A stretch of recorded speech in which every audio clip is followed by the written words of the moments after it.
Абдулла Кариев исемендәге яшь тамашачылар театрында Татарстанның от казанган артисты Гөлнара Абитованың юбилей кичәсе узды.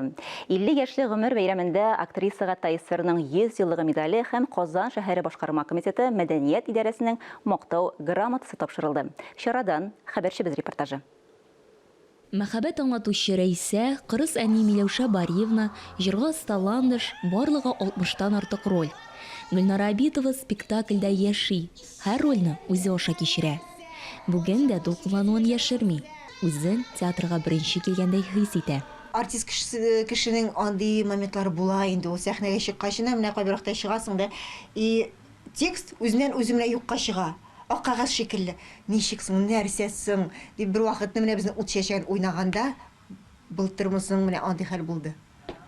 Була. Әмма дә ләкин ул ничек менә партнерлар белән алар теге бер-беребезгә ярдәм итеп ул дальше китә. Яшьләр театрында эшләгәч, картаерга вакыт юк ди юбиляр актриса. Менә бүген дә ул кызлар кебек ут чәчеп бии. 4-нче класста укыганда, ул бит ул вакытларда иге газетлар аладыр, әниләре бит. Безнең дә әниләр Татарстан яшьләр газетасын алалар. Шунда бер вакытны мин объявление күрдем.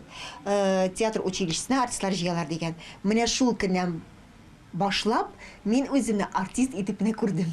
Мин бик тә канәгатьмен үземнең яраткан эшем булуы белән. Гөлнара Абитова Казан шәһәренең мәдәният өлкәсен үстерүгә өлеш керткәне һәм күп еллык намуслы хезмәте өчен Казан шәһәре башкарма комитеты мәдәният идарәсенең мактау грамотасы һәм ТССРның 100 еллыгы медале белән бүләкләнде. Айзилә Батырханова, Сергей Павлухин, Татарстан яңалыклары.